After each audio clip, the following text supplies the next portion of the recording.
Hello and welcome to the second episode of a six-part series, Reimagining Your Business. This is where we dive into the mind of an expert in business, finance, and strategy, Amir Qureshi. Last week, we talked about how does one keep their business afloat during these critical times. And today, we're going to dive a little bit more deeper into re-engineering your business. So without further ado, I am going to invite Amir Qureshi back on stage.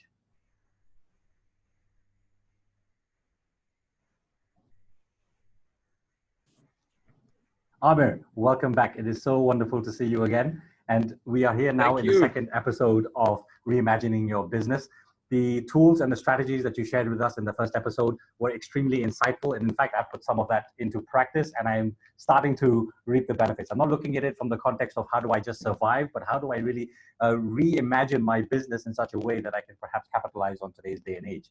Today's episode, we are going to be covering, as you are aware, re-engineering your business. Now, re-engineering, we all can appreciate, is the term of the day. And what we really want to do is dive into your mind and your thoughts and your insights into what that means and how can one start to consider the idea of re-engineering. So Amir, welcome. Thank you so much for being here once again.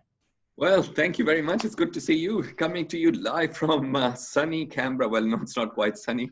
It's very cold these days. The maximum was about 13, 14 degrees today. Wow. And I imagine Pakistan is quite hot. It is, and we envy that sort of weather. We hope that it comes. But then when it comes down to 14 degrees, we start complaining, and we want it to be hot. Oh. I mean, we have to re-engineer our own personal lives, if you think about it. Yes. Well, I suppose in the last episode, we talked about surviving the crisis that people have found themselves in, businesses, business owners, entrepreneurs, and of course, managers and leaders of organization. And this week, I think we should look more broadly, as you just mentioned, about re-engineering your business. How do we, I suppose, press the reboot button so that when we come out of this COVID-19 crisis, we are not only going back to what we used to do, the bad old ways perhaps, but looking at doing things better, differently, and perhaps in a different way so that we are more productive and more efficient in the way we do business. Indeed. That's quite interesting because that requires us to start rethinking the way we actually operate. And for some, that can be quite a bit of a struggle because we've been in business for so long that it's almost in effect quite challenging to embrace the idea of change because we're so used to so much. When we think about re-engineering, and this term, in fact, was coined by two gentlemen by the name of Michael Hammer and James Champy. And there's a definition that they give in their book, Re-Engineering the Corporation. And they say that re-engineering, by definition, is to re-examine the goals of an organization and to redesign work and business processes from the ground up, rather than simply automate existing tasks and functions. So in effect, it's a top-down approach as opposed to a bottom-up approach. And what I would love to hear from you is how do you define re-engineering? And the second part to that question would be, how do we go about re-engineering our business? Well, thank you for sharing that definition. Actually, it was very comprehensive and it pretty much covers everything that re-engineering encompasses. And I very much agree with that definition in the sense that it has to start from the top-down approach, because building from ground up isn't necessarily going to give us the results that we want. And so practically, if we're looking at a business, re-engineering itself, so that it can be more successful post the COVID virus, etc., it really has to start with the big ticket items. So such as, reimagining what the business looks like, revisiting your vision, for example. Why are we in business? What is it that we're trying to achieve? And this is something that most of us have difficulty doing at times because we're so caught up in the day-to-day activities of our life or our business, and we have so many constraints. It's hard to actually step back. But this is exactly what we need to do. Call it strategic thinking, if you like. It's like taking a step back from the day-to-day operations, forgetting about the current problems and the constraints that we have, and then thinking about what the business could be like. Imagining what products and services we could offer, what new service offerings we could bring in. Imagining what our customers say about the service we provide, the value we add. Thinking about what our staff think of us. If somebody were to ask them, what is it like to work for our organization? What would they be saying? And you've got to capture all of these thoughts. And that's how you start the process of re-engineering and reimagining your business. And I think that's why you have to start with the big ticket items and take the top down approach. So that's where I would start. So it's almost in effect a 2.0, where you still keep your, I think I expressed this in the previous episode, where you still hold on to your previous practices. However, you've got to look at it from the lens of, okay, how are we going to start anew to an effect? That's right. And we'll talk in a few minutes about specifics of what you may need to change. But, you know, obviously, if you're in business, you have been in business for a while, there must be a lot of good things about your business. Similarly, about the values with which you operate your business or run your business, there must be the core values which need to be preserved. So it's not necessarily about throwing everything about your existing business out. It's keeping the good and then improving on what can be improved upon. It's almost like design thinking, isn't it? It's where you have to disconnect Yes. and then reconnect and disconnect and reconnect. And that's part of the process when it comes to not inventing so much, but re-engineering to an extent your particular business. Now, and I think the design. Sorry, carry on.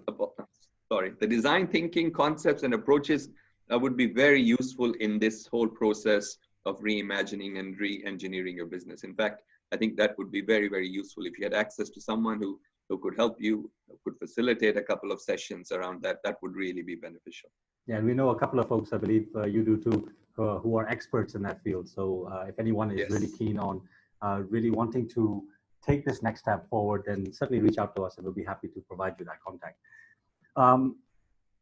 Change is a big part of the process, and change, as you can appreciate, is not a very comfortable process at all.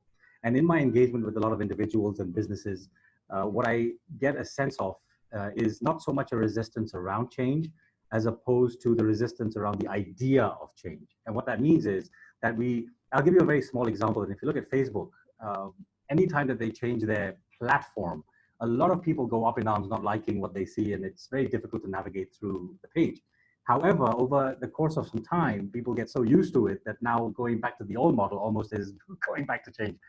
So I think it keeps it fresh, keeps it new, and it allows people to really step out of their comfort zone when it comes to embracing the idea of change. And the reason I bring this up is because in our last episode as well, and I'm going to dive a little bit into this because I think it's really, really important. When we think about a business, the core elements of a business really are cash flow, employees, and customers. And if it's a cycle, in fact, I drew this out. I don't know if you can all see this, but I drew it out something like this. So where you have cash flow on the top, you've got employees down there, and then you've got the customers. And it's a cycle. If you have great cash flow, your customers are in a positive state, things are progressing forward, and that then is translated to the customers. And when they feel good, of course, then the cash flow comes in. As far as the cycle is concerned, it can either be vicious or it can be virtuous. When we talk about the idea of change, it's in essence a vicious cycle when cash flows are stretched to its utmost limit, where we're almost lending to a certain extent. So the question that I want to sort of ask, and it's a two-part question in this particular area, where when cash flow is stretched, how do you keep people, in particular your employees, how do you keep them engaged and involved in this process of change? And the second part of this question is, how do you counter the effects of a vicious cycle? Shucks, these are difficult questions. I'm sorry. But let's talk about, no problem. I'll do my best. Let's talk about a couple of key points then. Firstly, I totally agree with you about the whole concept of change. Most of us are reluctant and resistant to change.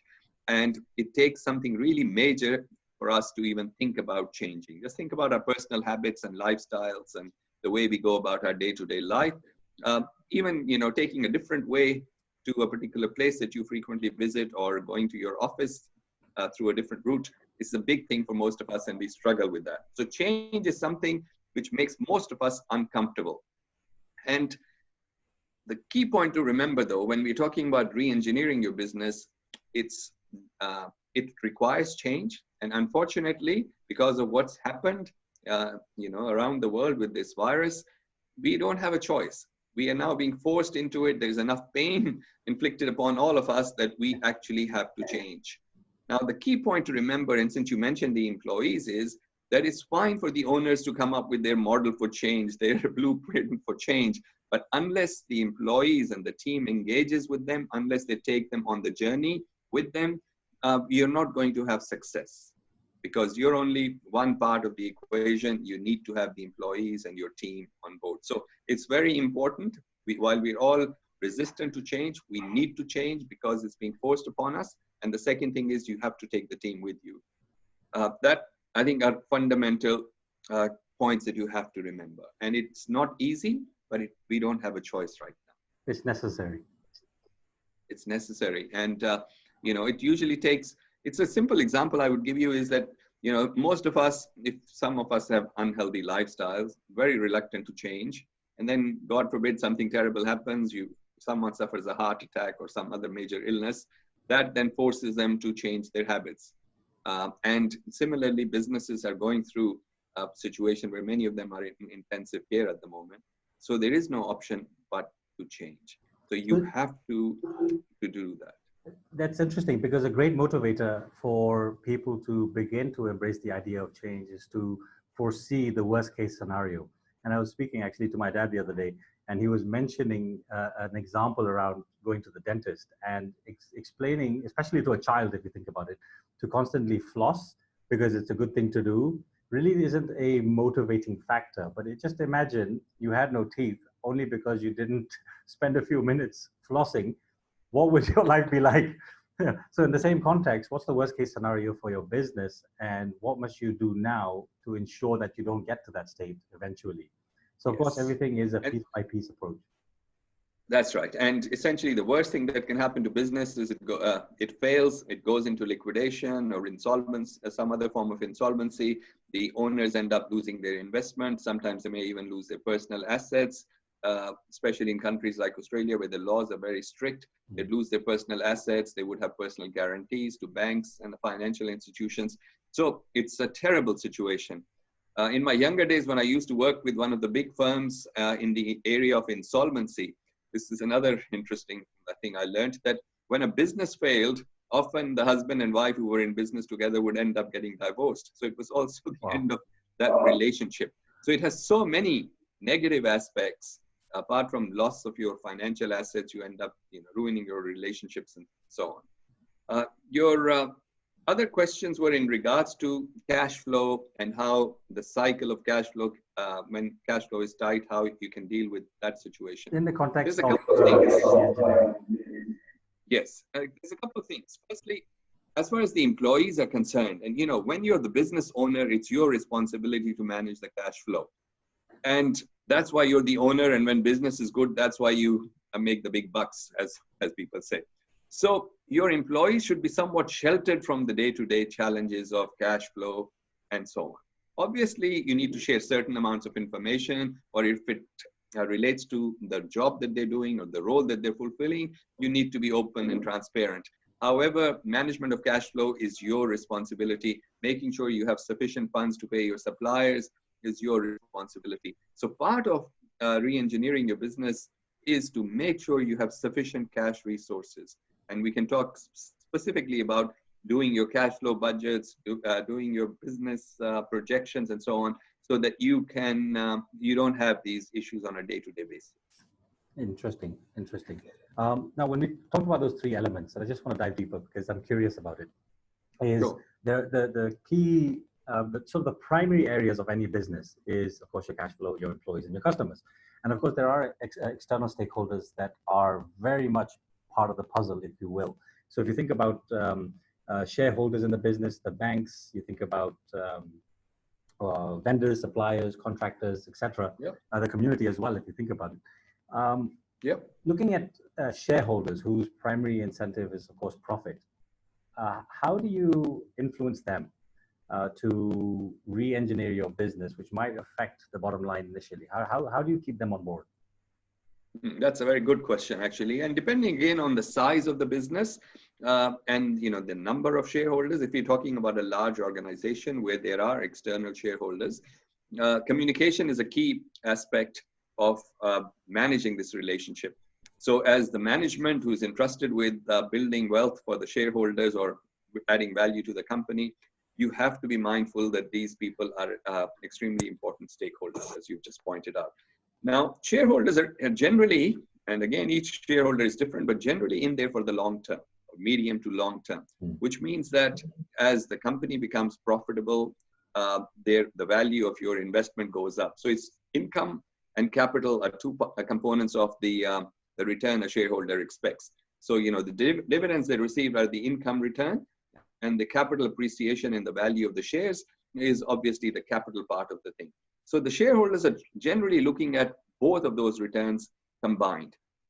If they want to stay in for the long term, they'd be willing to sacrifice some short-term dividend distributions in the interest of adding more, say in 2 or 3 years' time, as the business reinvents itself or re-engineers itself and becomes more profitable.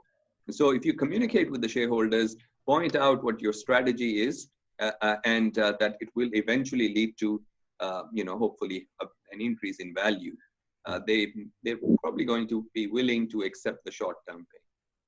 Interesting. That's so it's transparency and trust is critical, I think, in this, and keeping all of your stakeholders in the loop. I think is very, very important in terms of Yes, your and these days you find even the more successful companies, the large companies, invest a lot of time and effort in sending the right messages to the shareholders, managing expectations. Because if they don't do that, the shareholders become frustrated, annoyed. They start selling their shares, which affects, of course, the value of that investment.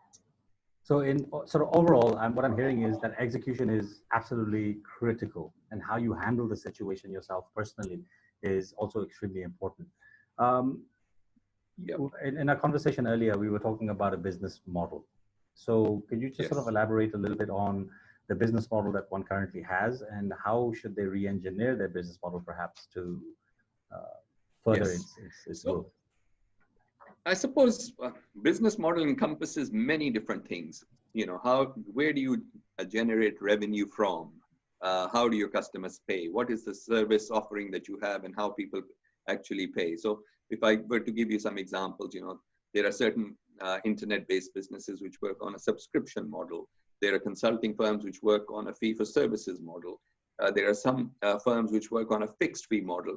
These are all components of your business model. Then you look at how you're going to service these clients. And that starts to define how you operate and structure your business. And in the business model context, I also wanted to touch on a couple of other very important things in terms of reimagining and re-engineering.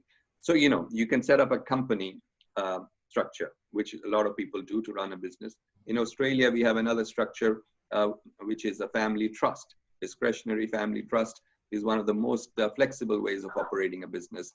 People set up partnerships or sole proprietorships.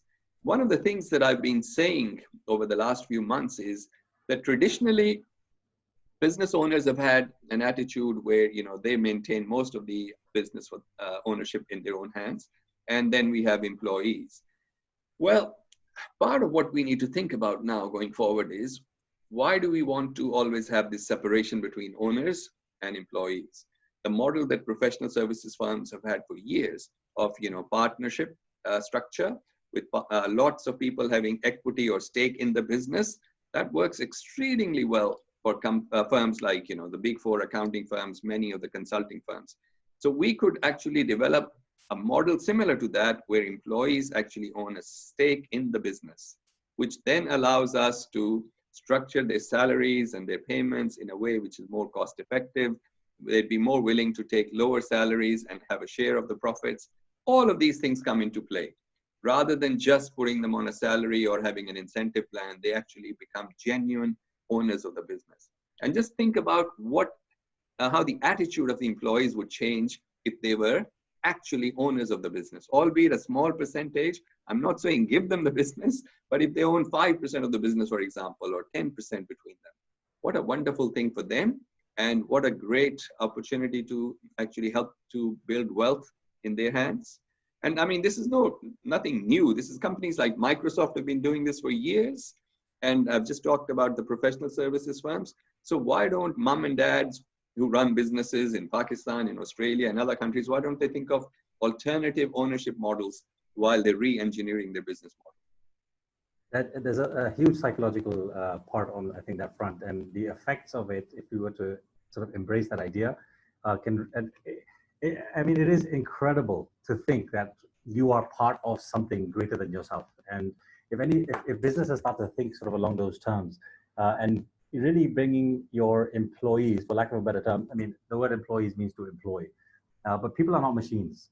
They are people. They have emotions, and to help to bring people on board as part of a larger ecosystem, people are more invested in it. They'll experience the same amount of pain, Yes. but then it'll feel like it's their own pain and it's not ignored. Yes. But then on the flip side, there's a considerable amount of positivity that comes from it as well.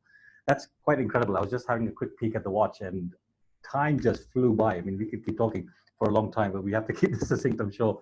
I want to sort of dive a little deeper into this principle called business process reengineering, BPR as they call Yep. it. And it's a very complicated thing to understand, but once people get a grasp of what it truly means, then they can actually capitalize on its understanding into their business.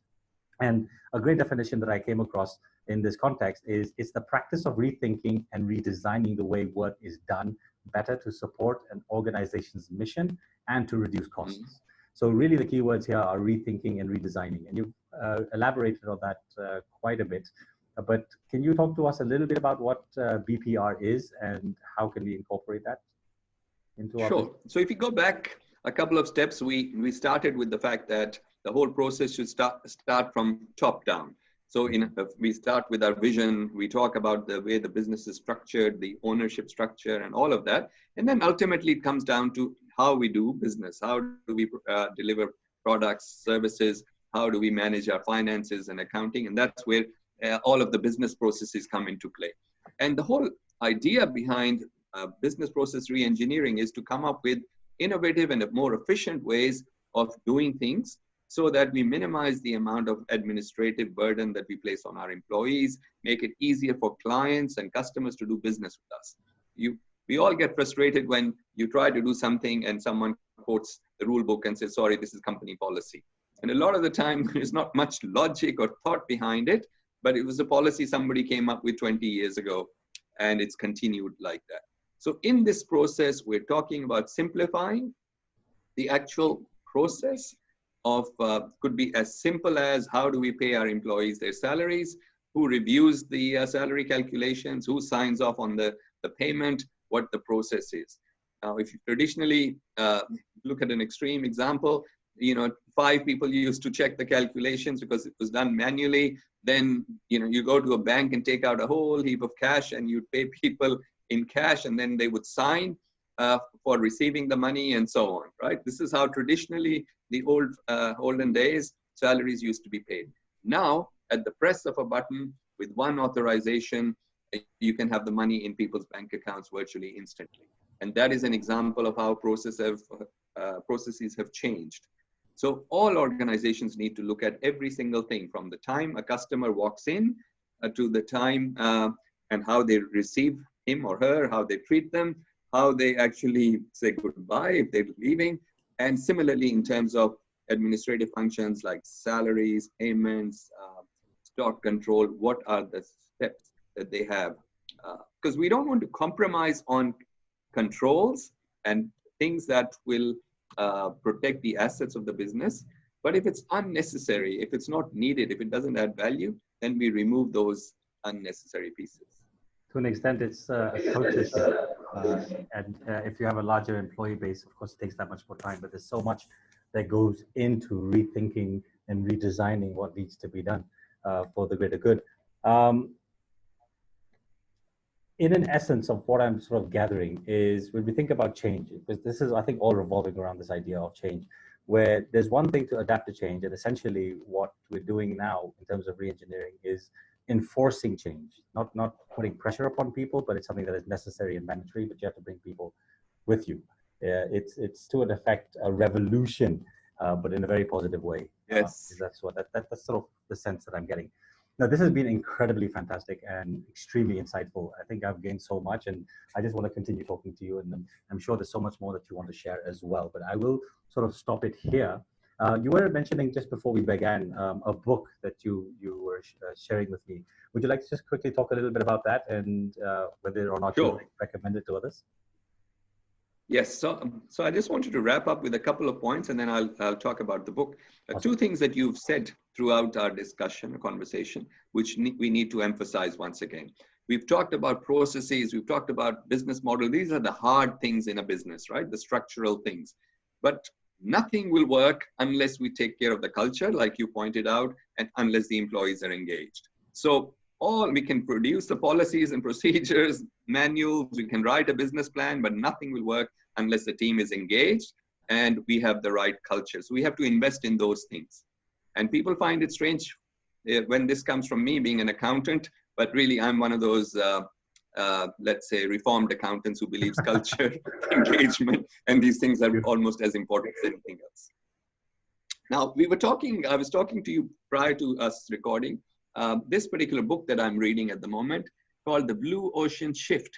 And it is by the authors who wrote the original Blue Ocean Strategy, which is one of the all-time great books. And I just wanted to give you a 30-second summary before we go. Essentially, the whole concept of Blue Ocean Strategy is, I suppose that the authors, and I think they're academics as well, they have a bit of a dig at Professor Michael Porter, who's the father of modern day business strategy. And they say that if you follow that kind of strategy and strategic thinking, all you do is compete for incremental increases in market share, and effectively you're competing in what they describe as the red ocean. The whole concept of blue ocean is where you make competition irrelevant. So do not compete for an extra 0.5% margin or these kind of things. Look for ways of doing business or creating products and services which nobody else can match. And this book is fantastic in the sense that the research they've done goes back almost 100 years. And they look at companies which were able to do this. And one simple example they give of someone who used the blue ocean strategy. So if you look around Pakistan, Australia, nowadays more than half of the cars that you see on the road are SUVs, right? As even in Pakistan, the big Land Cruisers, in Australia, we have lots of other options as well. Now, the concept of SUV goes back to the 1980s. Prior to that, you either had a sedan or you had a station wagon, those ugly looking things with the long boot. And then, of course, they were like trucks, and vans. And Chrysler Voyager, that was the first car which genuinely combined aspects of a car, aspects of a van, aspects of a truck, and created what we now know as the SUV. And Chrysler Voyager was effectively creating a blue ocean because it took many years before other companies were able to match them, and they had many years of success with that. So the whole concept is to come up with something so new, so innovative that it takes others years to catch up. And the example that they use in this current book also is that of an air fryer. We all know that deep fried stuff is bad for our health. So companies were struggling in that particular space until one of the companies came up with the concept of air fryer. So it's a fantastic book. It talks about how you can this book talks about how you can implement the blue ocean thinking in your organization, and it's full of wonderful examples. So I would very much, slightly hard to read at times, but very, very practical and very useful. So I wholeheartedly recommend this book. Beautiful. No, thank you so much for the recommendation. Who are the authors of the book? So the authors are two well-known academics, Chan Kim and Renee Mobone. I think they're from the Harvard Business School. This is the second book I was saying, and this is already on the New York Times bestseller list. So, a wonderful book. I wish I was getting royalties for all the promotion that I'm doing, but unfortunately not. Well, I'll jump on the bandwagon. I'm having a cafe coffee. So I think neither of us are going to get royalties for this, but no. This was absolutely fantastic. I mean, I was so engaged and enthralled by the insights that you have shared. So thank you so much for that.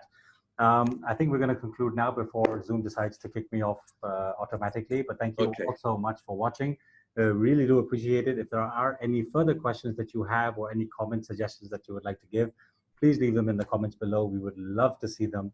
And inshallah, we look forward to seeing you next week once again. All the best. Thank you. See you again, Iman. Take care.